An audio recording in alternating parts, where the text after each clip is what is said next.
بسم اللہ الرحمن الرحیم۔ السلام علیکم۔ سیلف ٹریننگ ایپیسوڈ نمبر 20، نماز اور روحانی کیفیات۔ دوستوں، صلاۃ جس کا ترجمہ ہم نے نماز کر لیا ہے، اس کو قائم کرنے کے بارے میں قرآن پاک میں سینکڑوں مرتبہ تاکید کی گئی ہے، پھر احادیث میں ایک کثیر تعداد ملتی ہے جن سے انکار ممکن نہیں ہے۔ دوستوں، حدیث شریف میں ہے کہ صلاۃ دین کا ستون ہے، صلاۃ مومن کی معراج ہے۔ یہاں تک تو بات درست ہے، لیکن ایک اور حدیث آپ کے پیش خدمت ہے۔ لا صلاۃ بحضور القلب، لا صلاۃ بحضور قلب، صلاۃ نہیں ہے اگر حضور قلب نہیں ہے، یعنی اگر حضور قلب نہیں ہے تو کوئی مومن کی معراج نہیں ہے، سب کچھ فارغ ہے۔ آخر یہ حضور قلب کیا ہے؟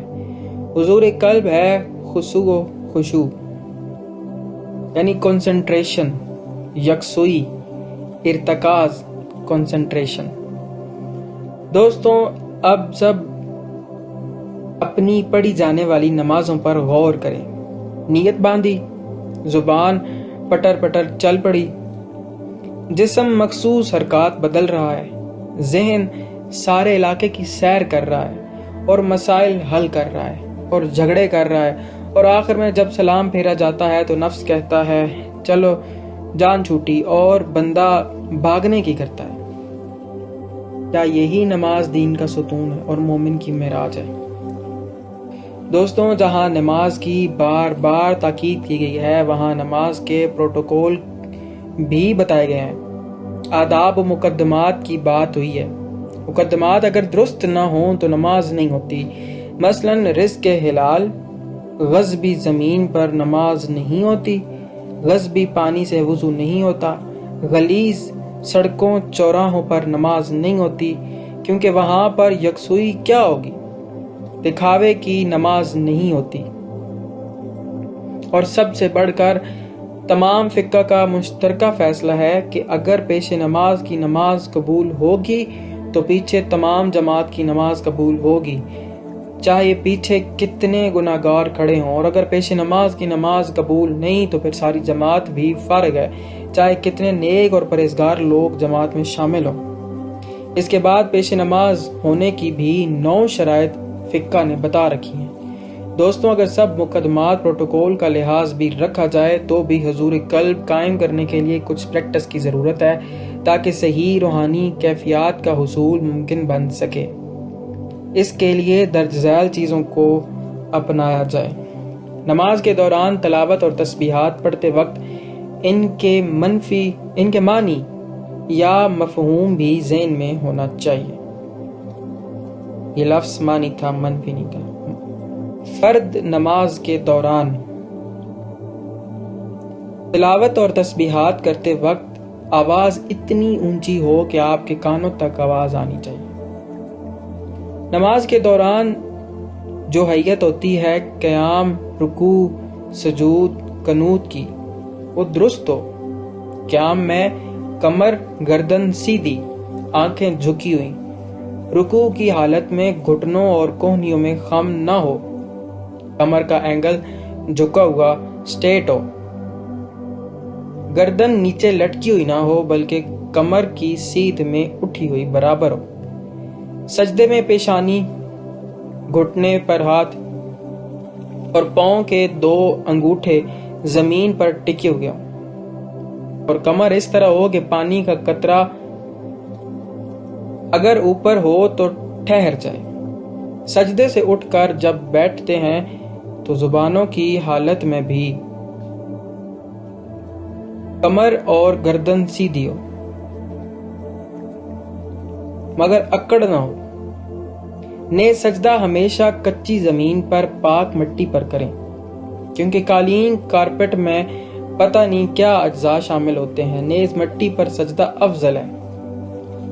پیشانی جب مٹی پر رکھتے ہیں مٹی کا ارتھ ملتا ہے، ویسے بھی جسم جو مٹی سے ملے تو بہتر ہی ہے۔ دوران قنوت دعا ہاتھ ہمیشہ بلند ہوں، کوہنیاں آپ کے پیٹ یا پہلو سے ٹچ نہ ہو بلکہ اٹھی ہوئی ہوں، تب بھی ہاتھ اوپر اور سیدھے ہوں گے۔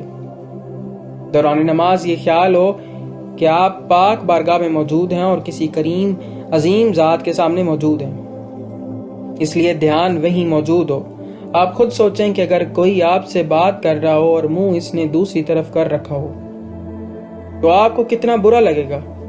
بالکل ایسے ہی جب بارگاہ میں موجود ہوں تو دھیان بھی وہیں موجود رہے، کیونکہ یہی ادب کا تقاضا ہے۔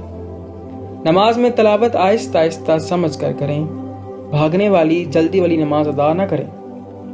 نماز کے دوران وقت کی پابندی لازمی ہے، نیز اگر اکیلے نماز پڑھتے ہیں تو ہمیشہ وقت کی پابندی کے ساتھ ساتھ جگہ بھی ایک ہی رکھیں، یعنی جس کونا یا جگہ پر ادا کرتے ہیں ہمیشہ وہیں ادا کریں، کیونکہ اگر وقت کی پابندی کے ساتھ جگہ مخصوص ہو جائے تو وہاں آپ کا ایک روحانی دائرہ بن جائے گا، ایک حالہ قائم ہو جائے گا۔ ایک شخص جھیل کے کنارے ایک ہی وقت پر ایک ہی جگہ پر مچھلیوں کو خوراک ڈالتا ہے تو ہمیشہ مچھلیاں وہیں آئیں گی، لیکن اگر روزانہ جگہ تبدیل کر دے تو بالکل اسی طرح روحانی کیفیات اور طاقتوں کو بلانے کے لیے جگہ اور وقت بہت اہمیت کا حامل ہے، اور اگر آپ کوئی وظیفہ روزانہ پڑھتے ہیں تو اس میں بھی جگہ اور وقت مخصوص کریں، بہت فائدہ ہوگا۔ دوران نماز لباس ہمیشہ پاک، صاف اور خوبصورت ہونا چاہیے، کیونکہ شہنشاہ کے دربار میں جانے کا بھی پروٹوکول ہوتا ہے۔ دوستوں، پوسٹ کافی لمبی ہو چکی ہے، آپ کو مرکزی نقطے بتا دیے ہیں۔ مزید آداب اور پروٹوکول کا استنباط آپ خود بھی کر سکتے ہیں۔ نیز عقائد پر بات بھی نہیں کی ہے، ورنہ پھر فتوے کی پٹاری کھل جاتی ہے۔ جس لیول کا عقیدہ ہے وہ درست ہے، اسی پر عمل کرے اور مالک سے توفیق طلب کرے۔ دعا پاک صدا پکار الاجل الاجل یا صلاۃ المومنین اجل اللہ فرجک وصلوات اللہ علیہ۔ میں شکریہ ادا کروں گا اپنے مرشد کریم سرکار السید محمد ظافر الزمان نقوی البخاری دامض اللہ تعالیٰ کا۔ یہ پوسٹ لکھنے کے لیے میں نے کافی سارا ڈیٹا ان کے روحانی لیکچرز اور مجلس اسم پاک الصلاۃ عجل اللہ فرج الشریف سے لیا ہے۔ عباس حمدانی 59